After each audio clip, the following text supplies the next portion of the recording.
They called her Iyar, the desert widow. Her house stood alone at the edge of Ibadan, a wealthy compound shadowed by mango trees and silence. No one dared disturb her, not even the wind. But when the stranger stepped off the wooden cart that Harmattan morning, clutching a letter and carrying only a tote bag and a storm in his heart, everything changed. Iyar had not always been alone. Once, she was the daughter of a wealthy cocoa merchant in Abeokuta, married to a royal chief who had claimed her like a prize. There was a story of love and wealth. She loved him so dearly because he had married her in her teens. He protected her like a charm. But after he died under strange circumstances, some whispered poison, others said a curse, she withdrew to the northern edge of Ibadan, living off her wealth and grief. She was now 60, but elegant as ever, her skin smooth, her head wrap regal, her voice soft like river water, but rarely heard. Her late husband's brothers had long tried to claim her land. They called her cursed. They sent suitors. None returned. Until a man named Namdi's arrived, holding a torn letter she had once written to a matchmaking pastor in Enugu many years ago while she was in her early 50s. She had forgotten all about it. Namdi was 52, from far-off Nsukka. A former railway worker who lost everything, his wife, his house, even his pride. A friend told him about a letter. A widow looking for company, not romance. He had laughed at first. But desperation is a wicked matchmaker. He was not what she expected. And she, he thought, was colder than the Harmattan breeze. But she gave him a guest room. Fed him yam and pepper soup with careful eyes. Days passed. Then weeks. She never smiled. In time, he learned her pain ran deep. Her son had disappeared during a land conflict. Her sister's betrayal, selling family secrets to political thugs, still haunted her. Namdi, in turn, bore his scars. He had once struck a deal with smugglers to save his home. It cost him his son. His wife left shortly after. He never forgave himself. Iyar started planting again.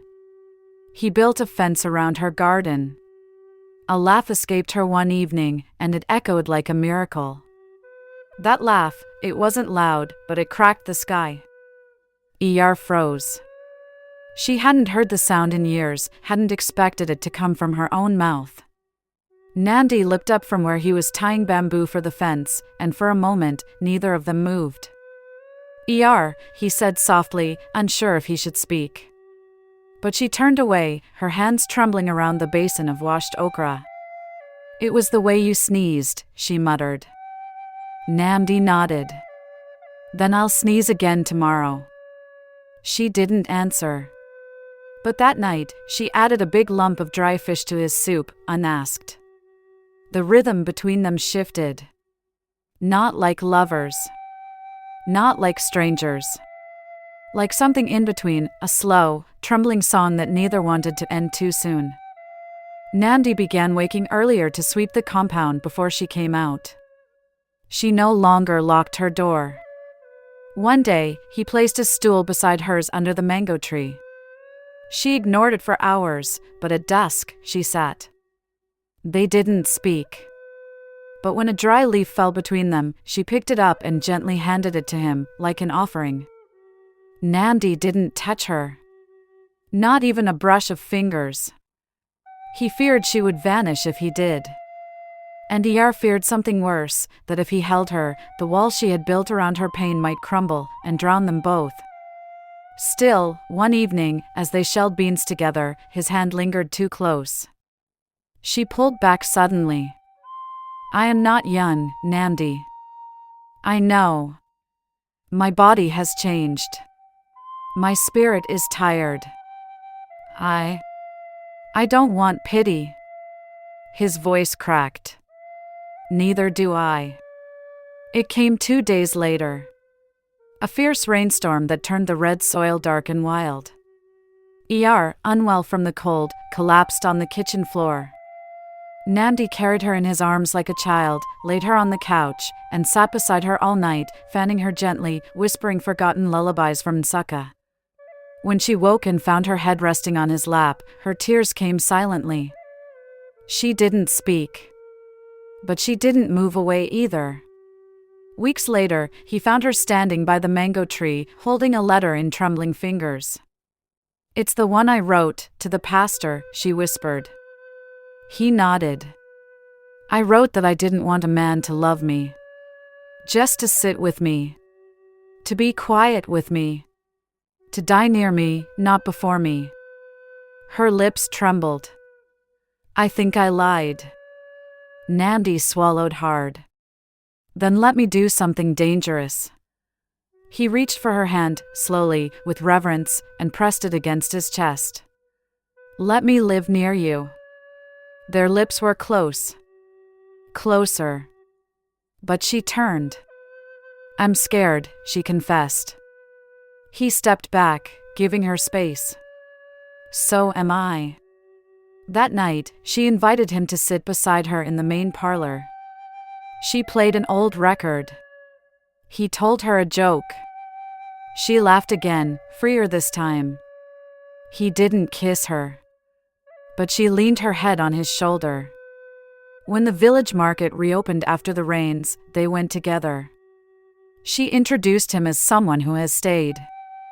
Beneath the same mango tree, months later, she held his hand. "I don't need a husband," she said. "I know. But I would like a companion. One who kisses me only when I laugh." He leaned closer. "Then I'll make you laugh every day." And this time, when he kissed her, she didn't pull away. Then the watching eyes noticed her compound that was shadowed by mango tree looks sharp. The branches that overgrown were neatly trimmed. At first, the whispers started from the pepper sellers. They saw them walking side by side at the market. Iyar, wrapped in her golden wrapper. Namdi, holding the basket, not her hand, but close enough to cause mouths to twitch. "She is too old for love," someone hissed. "She is too rich for a man like him," another said. But gossip in Ibadan is like wind, it blows in circles and carries thorns. Women came to her compound more often, pretending to buy plantain. Men nodded to Namdi, some with respect, others with warning. One morning, someone painted a message on her wall in red chalk. "Cursed love. The widow forgets." Iyar stood before it for a long time. She didn't cry. But when Namdi came to wash it off, she touched his arm and said, "Don't. Leave it." "Why?" he asked. "So I never forget that joy always offends the bitter." Later that night, he asked, "Would you send me away, to protect your peace?" She looked at him long and hard. "No.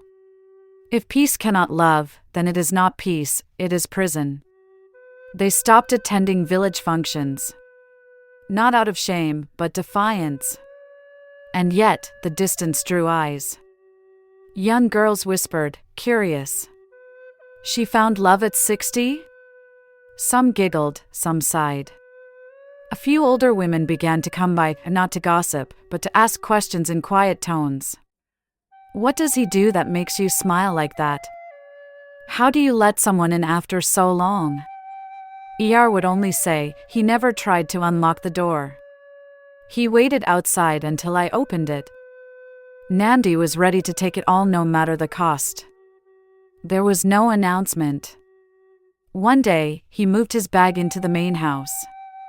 Not all at once, just slowly, piece by piece. And Iyar no longer corrected the people who called him Oko Iyar, Iyar's husband. Because in the language of the village, it no longer needed proof. They sat beneath the mango tree, both wrapped in soft wrappers, giggling and sipping mango juice. The gossip had turned to market prices and church feasts. Iyar leaned into his shoulder and whispered, "They say we're a legend now." Namdi smiled. "Then let us live like a quiet tale, told slowly, believed only by those who still know what love really means." Moral lessons. 1. Healing has no age. Love can find you again, if you let it. 2. True companionship doesn't seek approval, it grows roots in honesty.